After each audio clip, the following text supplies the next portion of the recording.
Assalamualaikum warahmatullahi wabarakatuh. Perkenalkan nama saya Widya Astuti dengan NIM 642000662 dari Fakultas Ekonomi dan Bisnis jurusan Manajemen dengan dosen pengampu yaitu Pak Suranto Sosro-Widikdo SEMM. Di video ini saya akan menjelaskan cara menggunakan software Quantitative Management atau QM dengan peramalan atau forecasting. Selanjutnya akan memasuki pembahasan.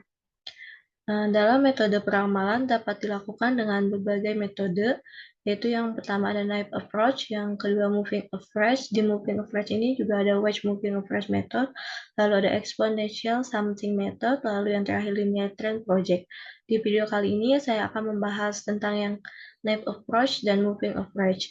Yang selanjutnya yang exponential something method dan linear trend project akan saya bahas di video selanjutnya. Selanjutnya ini saya akan menjelaskan contoh soalnya.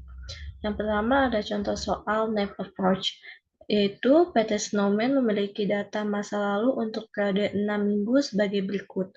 Pada minggu ke-1 yaitu tanggal 3 Januari, penjualan sebanyak 100 unit, lalu 10 Januari sebanyak 120 unit, 17 Januari sebanyak 110 unit, 24 Januari sebanyak 105 unit, 31 Januari sebanyak 110 unit, 7 Februari sebanyak 120 unit. Nah, dari data di samping, kita disuruh hitung atau mencari dengan menggunakan metode naive approach berapa perkiraan penjualan pada periode atau minggu berikutnya, yaitu periode ke-7 pada tanggal 14 Februari. Selanjutnya ini saya akan men-share dari soal tadi kita masuk ke aplikasi QM.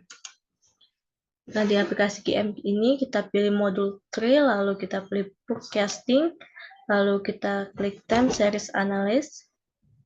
Nah, di sini detailnya ini kita tulis dengan nama PT yang tadi ada di soal, yaitu PT Snowman. Nah, number of batch period-nya tadi sebanyak 6 minggu. Kita ubah dulu 6 minggu, lalu kita klik OK. Nah, di metodenya ini kita pilih naive methods, lalu di main-nya ini kita isi dengan data yang ada di soal tadi. Itu untuk yang pertama sebanyak 100 unit, yang kedua sebanyak 120 unit, lalu yang ketiga sebanyak 110 unit, yang keempat 105 unit, yang kelima 110, dan yang terakhir 120. Setelah ini selesai, lalu kita klik solve, sehingga hasilnya akan seperti ini, yaitu pada error measure-nya ada bias atau mean error-nya sebesar 4, lalu mean absolute deviation-nya sebanyak 10, lalu mean square error-nya sebanyak 130, lalu standard error-nya ada 14,72, mean absolute error-nya sebanyak 8,68%, lalu next period-nya itu sebanyak 120. Di sini juga kita bisa lihat grafiknya, itu akan muncul seperti ini. Dapat disimpulkan bahwa dengan menggunakan metode naive approach method ini, jumlah penjualan pada periode atau minggu ke-7, tanggal 14 Februari adalah sebanyak 120 unit. Nah, untuk selanjutnya, kita akan membahas contoh soal tentang moving average.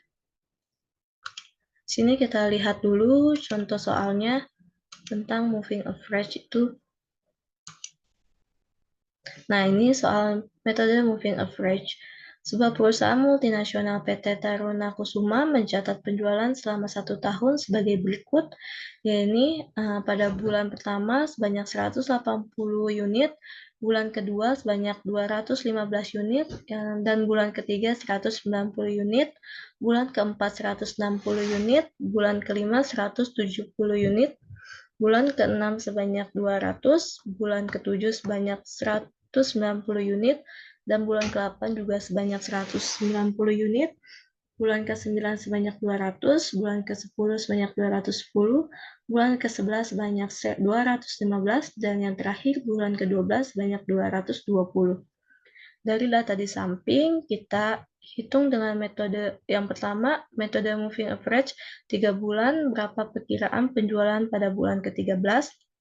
Lalu yang kedua ini yang B, dengan metode Wedge Moving Average dengan bobot pertama 0,4 dan bobot kedua 0,6, berapa perkiraan jumlah penjualan pada bulan ke-13? Dari soal ini kita akan memasuki aplikasi QM.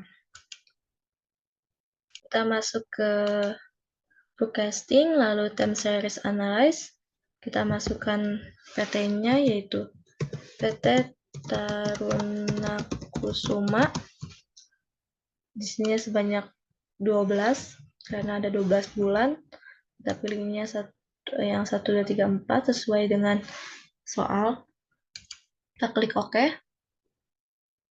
Lalu untuk ini metodenya kita pilih moving average. Lalu di sini tadi sebanyak yang A-nya itu 3 bulan. Nah, di sini kita isikan data-data yang sudah ada di soal tadi, yaitu untuk bulan pertama tadi sebanyak 80, untuk bulan kedua sebanyak 215, bulan ketiga 190, bulan keempat sebanyak 160, bulan kelima sebanyak 170, bulan keenam sebanyak 200, bulan ketujuh sebanyak 190, dan bulan ke-8 juga 190, bulan ke-9 200, bulan ke-10 210, bulan ke-11 yaitu 211, dan yang terakhir 220.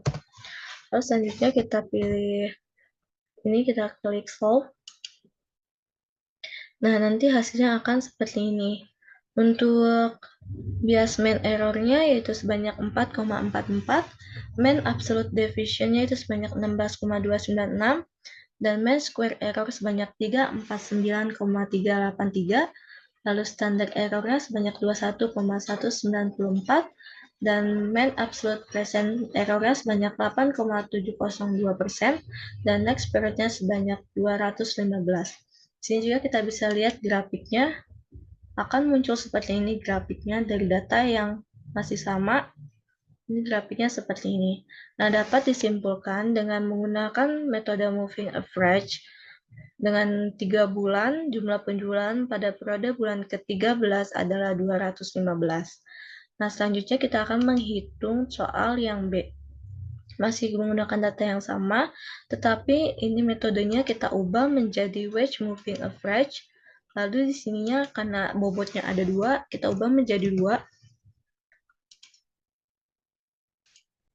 Nah, di sini bobot yang pertamanya itu sebanyak 0,4, untuk yang keduanya itu 0,6. Sini kita lalu pilih solve. Pada menu ini menghasilkan bias mean error-nya sebanyak 2,6, mean absolute deviation-nya sebanyak 15,2, mean square error-nya sebanyak 404,2, lalu standard error-nya sebanyak 22,478, mean absolute present error-nya sebanyak 8,168%, lalu next period-nya sebanyak 217. Nah, di grafik ini juga akan muncul seperti ini. Jadi kesimpulannya dengan menggunakan wedge moving average dapat dihasilkan penjualan bulan ke-13 sebanyak 217 unit.